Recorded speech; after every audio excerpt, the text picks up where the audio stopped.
नमस्कार, आपके साथ मैं हूं इप्शिता सिंह। दिन की बड़ी और अहम खबर, दिल्ली गैंगरेप के चश्मदीद ने दिल्ली पुलिस और दिल्ली की जनता दोनों को कटघरे में खड़ा कर दिया है। एक निजी चैनल पर दिए बयान में लड़की के दोस्त ने उस रात की जो तस्वीर खींची है वो उसमें बर्बरता ही नजर आती है, संवेदनशीलता भी नजर आती है और निष्ठुरता भी साफ झलकती है। एक जिम्मेदार न्यूज चैनल होने के कारण हम आपको इस लड़के का चेहरा तो नहीं दिखा सकते, लेकिन इस बयान से जो सवाल उठते हैं उन्हें आपके सामने जरूर जाहिर करेंगे। देखिए हमारी एक खास रिपोर्ट, क्या कुछ हुआ उस रात।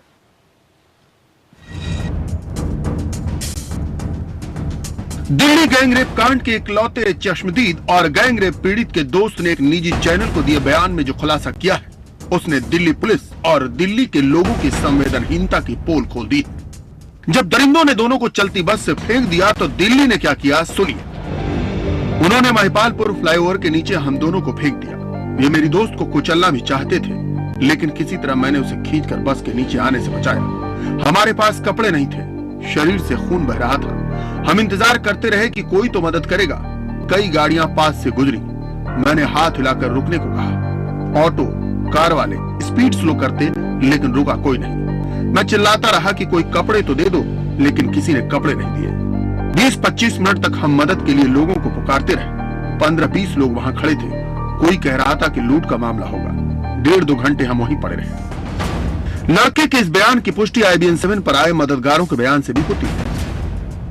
तो वो लड़का चिल्ला रहा मेरी हेल्प करो, बचाओ मुझे। तो जैसे उसने बताया मेरे साथ ऐसा हुआ, हमने जैसे मेरे साथी ने वो बात सुनने के बाद अपनी शर्ट निकाल के उसको लड़के को पहना दी। लड़की तो बेहोश थी और लेटी हुई थी, लड़का बैठा हुआ था। ब्लीडिंग लड़के के सिर में चोट थी और वैसे भी उसके ब्लीडिंग में सना हुआ था। तो चद्दर से उसका काफी ब्लड निकल रहा था। ठीक है, तो फिर मैंने दोबारा भी कंट्रोल रूम को इन्फॉर्म किया है कि भाई PCR को थोड़ा जल्दी करके भेजो। लेकिन संवेदनहीनता की हद तो दिल्ली पुलिस और सफदरजंग अस्पताल के कर्मचारियों ने भी पार कर दी। किसी ने फोन किया, 3 PCR वैन आई, लेकिन पुलिस वाले आपस में ही उलझे रहे। कोई आधे घंटे तक वे बहस करते रहे कि ये किस थाने का केस है। इसके बाद उन्होंने हमें सफदरजंग अस्पताल पहुंचाया। महिपालपुर से पास के अस्पताल नहीं ले गए, पहले एम्स ले जाने वाले थे। इसमें 2.5 घंटे लग गए। वहां भी किसी ने मदद नहीं की, किसी ने कंबल तक नहीं दिया। सफाई वाले से मदद मांगी, कहा पर्दा ही दे दो, ठंड लग रही है, लेकिन किसी ने नहीं दिया। जाहिर है पीड़ित के बयान से न सिर्फ पुलिस बल्कि समाज पर भी सवाल खड़े हो गए हैं। लेकिन पुलिस खास तौर पर सवालों के घेरे में है, जो इलाके के विवाद में वक्त जाया करती रही। हालांकि दिल्ली पुलिस का दावा है कि कंट्रोल रूम को सूचना मिलने के 8 मिनट के भीतर वहां 3 PCR वैन मौजूद थी। ज़ेब्रा 54 10:39 PM पर वहां से हॉस्पिटल के लिए रवाना करती है और हॉस्पिटल सफदरजंग हॉस्पिटल में 10:55 पर उनको पहुंचा देती है ट्रीटमेंट के लिए। PCR वैन्स को जुरिस्डिक्शन से कोई मतलब नहीं है, वो लोकल थाने के अधीन नहीं काम करती हैं, वो पुलिस कंट्रोल रूम के अधीन सेंट्रली कंट्रोल होती हैं। पुलिस इन आरोपों को भी खारिज कर रही है कि उसने पीड़ित को कपड़े नहीं दिए। पुलिस की तत्काल उपलब्ध हो सकता था, वो दिया गया। सफदरजंग अस्पताल में लड़की को लाने की वजह सिर्फ ये थी कि वो बड़ा और सरकारी अस्पताल था। Bureau report IBN 7। और इस पूरे मसले पर विस्तार से बातचीत और चर्चा करने के लिए स्टूडियो में इस वक्त हमारे साथ मौजूद है वरिष्ठ वकील मोनिका अरोड़ा और सामाजिक कार्यकर्ता रंजना कुमारी। साथ में न्यूज रूम से जुड़ रहे हैं हमारे metro bureau chief Sandeep Kumar. Sandeep, बेहद खौफनाक, चौंकाने वाली बातें इस चश्मदीद ने कही हैं। पुलिस पर जो सवाल उठ रहे हैं, पुलिस के रवैये पर जो सवाल उठ रहे हैं, जिम्मेदारी बनती है पुलिस की भी इस जवाबदेही में। जो सीमा विवाद सामने उठकर आया है, एम्बुलेंस मौके पर नहीं पहुंची, उन्हें कोई ले जाने के लिए नहीं था, क्या पुलिस अपने आप में अब इंट्रोस्पेक्शन कर रही है? बिल्कुल, देखिए जिस तरह से इस पीड़ित लड़की के दोस्त ने सामने आकर और जो बयान दिया है और उस रात में जो घटना हुई उसका जो खाका इसने खींचा है वो बिल्कुल ही न सिर्फ चौंकाने वाली है बल्कि मतलब परेशान करने वाली बातें हैं। ये शुरुआत से इप्सिता ये बात चल रही थी कि पीसीआर देर से पहुंची, पहले एक पीसीआर पहुंची वो लड़की को नहीं ले गई, फिर दूसरी पीसीआर पहुंची वो लड़की को नहीं ले गई, उसके बाद तीसरी पीसीआर पहुंची जब वो लड़की को ले गई। इसमें काफी वक्त लगा, ये बातें छन छन कर थी लेकिन इसकी पुष्टि नहीं हुई थी। अब इस जो पीड़ित लड़की का दोस्त है इसने इस बात की पुष्टि की है और कहीं ना कहीं ये बात सामने आ रही है। लेकिन इंपॉर्टेंट बात इसमें यह भी है कि पीसीआर वैन्स जो है इप्सिता वो जुडिक्शन को लेकर उनका कोई खास लेना देना नहीं होता, क्योंकि एक पुलिस कंट्रोल रूम होता है, वहां से वो मॉनिटर होते हैं, उनको एलोकेट किया था कि आप फलाने जाए, जो इंसिडेंट से सबसे नजदीक पीसीआर वैन होती है उसे ही वहां भेजा जाता है। ये एक इंपॉर्टेंट चीज है। दूसरी बात रही कि देर रात में वो लड़का चीखता रहा, लोगों को बुलाता रहा और लोग गुजरते रहे वहां से और किसी ने भी रोकने की हिम्मत नहीं की। तो इसके लिए आप उन लोगों से ज्यादा दिल्ली की कानून व्यवस्था को जिम्मेदार ठहरा सकते हैं, क्योंकि अगर मेरे साथ ऐसा होता है और मैं अगर गाड़ी से जा रहा हूं रात के समय, कोई शख्स जिसने कोई कपड़े भी नहीं पहने हो अगर वो हाथ मेरी गाड़ी को देगा तो निश्चित तौर पर मैं गाड़ी नहीं रोकूंगा। मेरा पहला सोचना ये होगा कि पता नहीं ये पागल है या कैसा आदमी है। ये एक माइंडसेट है जो कि इस पूरे माहौल में जो कानून व्यवस्था है इसके मद्देनजर ये एक माइंडसेट बना है, जिसको समय के साथ वो चेंज होगा। वो तभी चेंज होगा जब दिल्ली में कानून व्यवस्था की स्थिति ठीक होगी। इप्सिता, रंजना जी, यहाँ पर सब हर कोई कानून में बदलाव की बात कर रहा है, पुलिसिंग पर सवाल उठ रहे हैं, लेकिन क्या वो वक्त आ गया है जब समाज को खुद अपने गिरेबान में झांकने की जरूरत है? हम सबको इंट्रोस्पेक्शन की जरूरत है। निश्चित तौर पर आप देख लीजिए, एक लड़की जिसको चोट लगी थी, बेहद खून बह रहा था, शरीर पर वस्त्र नहीं था, एक लड़का उसी हालत में, दोनों वहां पड़े थे। कितने लोग वहां से गुजर गए उस बीच में और किसी के मन में भी इतना सा भी मानवीयता नहीं, दया भाव नहीं, सोचना नहीं कि आखिर इन लोगों के साथ क्या हुआ है। कम से कम उनको उठा के एक अस्पताल तो पहुंचा दें। अगर ये इसी तरह से सड़कों पर एक्सीडेंट हो जाता है, लोग पड़े रहते हैं और बार बार बहाना क्या है कि हमें बार बार विटनेस के लिए पुलिस बुलाएगी। बात तो सच ये है कि सबको पता है कि अब अगर आप किसी को ले जाते हैं सड़क से उठा के तो आपको कोई वहां बयान नहीं देना है, आपको कुछ नहीं करना, आपको सीधे अस्पताल पहुंचाना है और आप उसके बाद अपने घर चले जा सकते हैं। तो जब ये बात स्पष्ट हो चुकी है तो ऐसे में जो एक मानवीय जिम्मेदारी है वो नहीं उठाना, उसको नहीं करना, ये कुछ एक खास मानसिकता सी बन गई है हम लोग की। हमारा क्या, हमसे क्या, या हमारा इस पूरे मामले से क्या मतलब। तो ये जो हमें क्या, ये जो भावना मन के अंदर आ गई है, तो ये भावना एक पूरी स्वार्थपरक है। कल वो किसी का भी बच्चा हो सकता है, किसी भी परिवार की बेटी हो सकती है। अगर आप मदद करके उसकी जान बचा दें, आप उसको अस्पताल पहुंचा दें, तो शायद इस काम को करने के लिए हर दिल्ली वासी को अच्छी तरह से सोचना चाहिए कि आखिर हम लोग अपनी जो सामाजिक सरोकार और जिम्मेदारी है उसको कब महसूस करेंगे। मोनिका, आज दिल्ली पुलिस ने अपनी चार्जशीट भी फाइल कर दी है। ये एक अहम चश्मदीद था जिसने गवाही भी दी है, लेकिन अब इस चश्मदीद की उस गवाही का क्या जो कि पुलिस के खिलाफ है? ऐसा इप्सिता, इसमें दो बातें उसने कही हैं। पहला उसने कहा है कि पब्लिक एपैथी और दूसरा कहा है पुलिस इनएक्शन। तो जहां तक पब्लिक एपैथी की बात है, आप देखिए किसी भी केस में एक्सीडेंट में लोग मर जाते हैं या घटनास्थल पर पड़े होते हैं, पर वहां से राहगीर गुजरने वाले उनकी मदद नहीं करते। डर अभी भी है। डर ये है कि पुलिस उनको गवाह, विटनेस बनाएगी, पुलिस उनको लगातार पुलिस स्टेशन में बुलाएगी, पुलिस उनके घर आएगी, उसके बाद कोर्ट कचहरी में बुलाएगी और सुबह से शाम तक वो वेट करेंगे, सेंसलेस एडजर्नमेंट्स होंगे, कुछ होगा नहीं, उनकी हैरेसमेंट होगी, उनका टॉर्चर होगा। इस कारण से जो आम आदमी है वो पुलिस के पचड़े में नहीं पड़ना चाहता। पर दूसरी बात जो मैं इसमें होने के नाते आप दूसरी बात जो मैं इसमें कहती हूँ कि जो पुलिस इनएक्शन, लोगों को ये पुलिस इनएक्शन है, उसमें जो इन्होंने बताया कि पीसीआर की आपस में बात होती रही। केवल ये केस नहीं इप्सिता, अगर आप जनरली देखेंगे कोई भी केस आता है, सबसे पहले थाने वाले कहते हैं आप दूसरे थाने में जाइए। इस थाने की जुरिसडिक्शन बनती ही नहीं है। लेकिन एक जीरो एफआईआर का झगड़ा तो हर कंप्लेनेंट को फेस करना ही पड़ता है। लेकिन एक जीरो एफआईआर भी है, एक प्रावधान वो भी है, लेकिन उसका भी फायदा नहीं उठाया जा सकता है क्योंकि पुलिस तैयार नहीं होती है मदद करने के लिए। आइए अब सुनते हैं कि पुलिस की वो सफाई जिसमें जॉइंट सीपी विवेक गोगिया ने बताया कि कब कंट्रोल रूम को सूचना मिली और कैसे पुलिस की 3 पीसीआर वैन्स मौके पर वक्त रहते पहुंच गई थी। कॉल पीसीआर में 10:21 पर आई थी, शाम के 10:21 पीएम पर।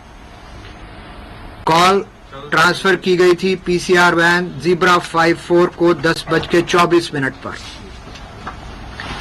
एक पेट्रोलिंग वैन ईगल 47 10:27 पर वहां पर पहुंचती है और ज़ीब्रा 54 10:29 पर पहुंचती है। वैसे पुलिस पर यह भी आरोप लगा है कि वो पीड़ित को नजदीक के अस्पताल ले जाने के बजाय सफदरजंग अस्पताल लेकर पहुंचे थे। इस पर भी पुलिस ने अपनी सफाई दी है। निश्चित नामांकित अस्पताल हैं जिनमें हर तरह की फैसिलिटी अवेलेबल है, जहां पर कि एमएलसी केसेस को ले जाने का प्रावधान है और इसीलिए पीसीआर ने विक्टिम्स को सफदरजंग अस्पताल में ट्रांसपोर्ट किया था। और वहीं पुलिस ने लड़के के इन आरोपों को भी खारिज किया है कि उसकी सही चिकित्सा नहीं की गई और उसे थाने में कई दिनों तक रोक कर रखा भी गया। सुनिए क्या कहना है इस पर दिल्ली पुलिस का। विक्टिम को सफदरजंग अस्पताल से फर्स्ट एड और ट्रीटमेंट के बाद अस्पताल अथॉरिटीज द्वारा कुछ समय बाद फारिग कर दिया गया था और उनको पुलिस स्टेशन में मदद करने के लिए और स्टेटमेंट रिकॉर्ड करने के लिए लाया गया था और स्टेटमेंट रिकॉर्ड करके उस पर अकॉर्डिंगली मुकदमा दर्ज किया गया था। विक्टिम को प्राइवेट अकोमोडेशन में पुलिस ने अपने खर्चे पर रखा था। तो ये तमाम बातें तो पुलिस ने अपनी साख बचाने के लिए कह दी हैं, लेकिन जो आरोप लगे हैं वो बेहद गंभीर लगे हैं। रंजना जी, क्या हम लगातार बात कर रहे हैं कि पुलिसिंग में बदलाव लाने की जरूरत है, लेकिन लगता है कि मुद्दा उससे भी ज्यादा गहरा है। पुलिस वालों को अपने एटीट्यूड में बदलाव लाने की जरूरत है सबसे पहले। इफ्तिता, इसमें कोई दो राय नहीं है कि निश्चित तौर पर इन सभी सवालों को पूरी तरह से जांच करके सामने लाना चाहिए। जिम्मेदार लोगों की जो अकाउंटेबिलिटी है एस्टैब्लिश होनी चाहिए और निश्चित तौर पर इसमें जो लोग भी जिम्मेदार हैं और इस तरह का जो कंफ्यूजन हुआ है वो लेकिन सबसे पहली बात मैं आपसे ये कह दूं कि हमें भी और खास तौर से चूंकि मैं कड़ी बात कहने जा रही हूं कि मीडिया को भी थोड़ा इस समय रिस्ट्रेन रखना चाहिए। 1000 पेज की बैलेंस शीट फाइल हुई है, सब जुडिस है। आपने जो एकदम प्राइम विटनेस है, जो उस पूरे केस में जो विक्टिम भी है विटनेस भी है, आपने उसको ला करके और जो कुछ भी बयान पब्लिकली दिलवाया, पता नहीं इस केस में उसका कितना फायदा और नुकसान होगा। लेकिन निश्चित तौर पर इस समय इतने गंभीर मामले पर जिसमें पूरा देश नाराज है, इतना रोष है, उसमें किसी भी तरह की लापरवाही वाली हरकत करने से निश्चित तौर पर किसी का फायदा होने वाला नहीं है। हम लोग 100 दिन के अंदर न्याय चाहते हैं। हम चाहते हैं कि कोर्ट जितने जिम्मेदार लोग इस पूरे में हैं, चाहे वो व्यवस्था के हों, पुलिस के हों, जो कल्प्रिट हैं, जो इस समय अग्रेसर्स हैं, जो रेपिस्ट हैं, वो सब लोग सामने लाए जाएं और पूरी कड़ी से कड़ी सजा सुनिश्चित की जाए। तो ऐसे में मुझे नहीं लगता है न्याय की पूरी प्रक्रिया से इस समय किसी को भी गैर जिम्मेदाराना हरकत करने की जरूरत है। लेकिन मोनिका, क्या अभी भी लोगों में वो जो सेंस ऑफ सिक्योरिटी एक पुलिस की वजह से होनी चाहिए, वो सेंस ऑफ सिक्योरिटी नहीं है? अभी भी खौफ है लोगों के जहन में पुलिस को लेकर और पुलिस रवैये को लेकर? इप्सिता, मैं एक बात इसमें कहना चाहूंगी, ये जो केस है नजीर साबित हो रहा है, टर्निंग पॉइंट साबित हो रहा है। ऐसे इश्यूज की पुलिस में रिफॉर्म होना चाहिए, क्रिमिनल जस्टिस सिस्टम में रिफॉर्म होना चाहिए, स्पीडी ट्रायल होना चाहिए, 1 महीने में चार्जशीट और 3 महीने के अंदर कन्विक्शन या एक्विटल ट्रायल पूरा होना चाहिए। पहली बार ये बातें मीडिया में आ रही हैं, पहली बार पब्लिक डोमेन में आ रही हैं। मैं इसके लिए मीडिया का धन्यवाद करती हूँ। आज एक प्रकार से पुलिस डिफेंस पर है, उनको लगता है कि नहीं, कहीं से कोई कॉल आती है हमें इमीडिएटली रिएक्ट करना चाहिए, वरना यहीं पर कंप्लेनेंट होते थे जो धक्के खाते रहते थे, लेकिन कंप्लेंट एफआईआर में कन्वर्ट नहीं होती थी। मैं एक चीज और कहना चाहूंगी कि ये समय है, टर्निंग पॉइंट है कि जो पुलिस का सिस्टम 1861 का दिल्ली पुलिस एक्ट है, जो अंग्रेजों ने गुलाम भारत पर राज करने के लिए बनाया था, एक ब्रूटल फोर्स से राज करने के लिए बनाया था, इसमें चेंजेस आने चाहिए। क्योंकि आज हम डेमोक्रेसी में जी रहे हैं, हम वेलफेयर स्टेट में जी रहे हैं। आज जो कानून है वो हमारे हिसाब से होना चाहिए। इसे जो एटीट्यूड हम पुलिस का देखते हैं कि रिपोर्टिंग ऑफ क्राइम कम हो, फ्रेंडली एटीट्यूड ना हो, ये नहीं होता है। कारण क्या है कि वैसे बदलाव एटीट्यूड में भी और ट्रेनिंग की भी आवश्यकता है। इसीलिए आज 2 बातें हो गई हैं। आम आदमी पुलिस स्टेशन जाने से डरता है, पहली चीज, लेकिन जो कानून और पुलिस का खौफ है वो अपराधियों में नहीं है। रंजना जी इससे नहीं, बिल्कुल, अगर जो गुस्सा सड़कों पर उतरा वो तो उसी अनुभव का गुस्सा है जिसकी कि आपने अभी बातचीत की कि लोगों के मन में विश्वास है इस समय, जो भी इस समय ट्रस्ट डेफिसिट है उस डेफिसिट को खत्म करना पड़ेगा और इसीलिए तमाम तरह की कंस्ट्रक्टिव क्रिएटिव प्रोसेस शुरू हो रही है। हम सब लोग उससे हिस्सेदारी ले रहे हैं। जेंडर सेंसिटाइजेशन ट्रेनिंग हम लोगों ने 2 तारीख को शुरू कराई, पुलिस के साथ मिलकर लगातार उसको कराने की बात चल रही है। तरह तरह के परिवर्तन का समय है, उस परिवर्तन में क्रिएटिव ढंग से अगर हम अपने कॉन्ट्रीब्यूशंस कर सकें तो हम सब लोगों को मिलजुल कर सामने आना पड़ेगा। में देखा जब पुलिस पर कई सवाल उठे थे तब कुछ कांस्टेबल्स का तबादला कर दिया गया, कुछ को ट्रांसफर कर दिया गया, कुछ को सस्पेंड कर दिया गया, लेकिन अब एक बार फिर से पुलिस पर सवाल उठ रहे हैं। क्या ऐसे में कभी किसी बड़े पुलिस अधिकारी पर, किसी आईपीएस ऑफिसर पर गाज गिरेगी? क्योंकि अब जनता भी ये सवाल पूछने लगी है कि अगर आपके एटीट्यूड में, आपके बर्ताव में बदलाव आएगा तो शायद वो समाज तक ट्रिकल डाउन करेगा। देखिए इप्सिता, इस पूरे मामले में आज भले ही दिल्ली पुलिस कह रही हो कि पीसीआर वैन्स की कोई गलती नहीं थी और सब कुछ समय पे हुआ और लड़की और लड़के को अस्पताल पहुंचाया गया, लेकिन अगर आप इसके थोड़ा सा इस घटना के पीछे जाएं, अभी कुछ दिन पहले लेफ्टिनेंट गवर्नर तेजेंद्र खन्ना ने मीटिंग ली थी और उसके बाद आनन फानन में एक एसीपी पीसीआर और साउथ डिस्ट्रिक्ट के एक एसीपी को निलंबित किया था, उनको सस्पेंड किया गया था। तो क्यों पीसीआर के एसीपी को सस्पेंड किया, ये इंपॉर्टेंट बात है। वो उस ना तो प्रेस कॉन्फ्रेंस में निकल के आई और ना ही दिल्ली पुलिस ने खुल के बताया कि क्यों किया गया था, लेकिन इस पूरे एक्ट से कहीं ना कहीं लगता है कि दिल्ली पुलिस को ही पता था कि कुछ ना कुछ गड़बड़ी हुई है उस रात जिस दिन एक घटना हुई है। विक्टिम और उसके दोस्त को, दोनों घायल थे, उनको अस्पताल ले जाने में, और यही वजह मुझे लगता है कहीं ना कहीं दिल्ली पुलिस ने एलजी के इंटरवेंशन के बाद एसीपी पुलिस कंट्रोल रूम को सस्पेंड किया था। यही बात आज जो दिल्ली पुलिस कह रही है कि नहीं पीसीआर की कोई गलती नहीं थी, सब समय पे था। तो क्या वजह है कि एसीपी को सस्पेंड किया गया था और पीसीआर के लोगों को सस्पेंड किया था? इस बात का जवाब अभी तक दिल्ली पुलिस के पास नहीं है। बिल्कुल, खुद पुलिस कमिश्नर अपनी पुलिस टीम की और अपनी पुलिस फोर्स की पीठ थपथपाते हुए कहते हैं कि हमने जल्द से जल्द कार्रवाई कर ली है, आरोपियों को पकड़ लिया है, लेकिन उनका क्या जो मौके पर मौजूद थे और इन विक्टिम्स की मदद नहीं कर रहे थे? रंजना जी, नहीं, बिल्कुल बहुत भारी गलती की है उन लोगों ने, जो लोग वहां मौजूद थे और जिन्होंने मदद नहीं की है। ये इस गलती को बिल्कुल माफ नहीं किया जाना चाहिए। जो लोग भी आपस में जुरिस्डिक्शन की बहस कर रहे थे और दोनों घायल लोगों को अस्पताल जिन्होंने नहीं पहुंचाई है, उनकी जिम्मेदारी बनती थी। और साथ साथ में जो जुरिस्डिक्शन का सवाल है जो बार बार उठता है, इसको अच्छी तरह से क्लैरिफाई किया जाना चाहिए कि जब आपका क्या मकसद है? मकसद है विक्टिम को मदद देना और कानून, पूरी तरह से कानून की रक्षा करना। अगर वो दोनों मकसद पूरे नहीं हो रहे हैं तो ये जो जुरिस्डिक्शन का सवाल आ जाता है कि पीसीआर वैन के पास भी लड़कियों ने बताया कि जब उन्होंने उनसे जाके कहा कि कई घटनाओं में ऐसा हुआ, तो कहते 100 नंबर पर फोन आएगा तब हम जाएंगे। तो ये जो सीमाएं बना रखी हैं अपने आप में, और खासतौर से लेके हमारे थाने पर ये भार ना पड़े या हमें कोई ना कहे या हमारे थाने का जो पुलिस रिकॉर्ड है उसमें बहुत सारे केसेस रजिस्टर्ड ना हो जाए, तो इन सारी मानसिकता को पूरी तरह से बदलने की जरूरत है। लेकिन मोनिका, जो बयान सामने आया है बेहद दर्दनाक है, देखकर उसको सच में रूह कांप जाती है कि क्या हम वाकई ऐसे समाज में जी रहे हैं? क्या हम भेड़ियों के आसपास जी रहे हैं? क्या इस बयान को सुनकर हम सबका एक रियलिटी चेक हुआ है कि हम किस समाज में जी रहे हैं? बिल्कुल ठीक कह रहे हैं आप, लेकिन मैं ये मानती हूँ कि हमारा समाज अभी भी उस स्थिति में नहीं है, इसको हम सड़ी गली स्थिति कहते हैं। समाज में भले लोग भी बहुत हैं, लेकिन प्रॉब्लम क्या आती है, वो डरते हैं। वो कहते हैं हम बाल बच्चे वाले हैं, हम यहाँ क्यों किसी के पचड़े में पड़े।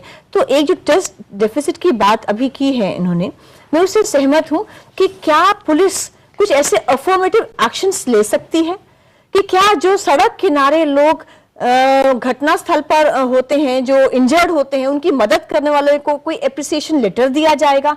या केवल लेटर की बात नहीं है, पुलिस को हो कि we are with you for you always. एक ट्रस्ट बनाने की बात है कि हम आपको परेशान नहीं करेंगे, आपको कहीं आकर गवाही नहीं देनी, जो कुछ केसेस में अभी भी रहती है।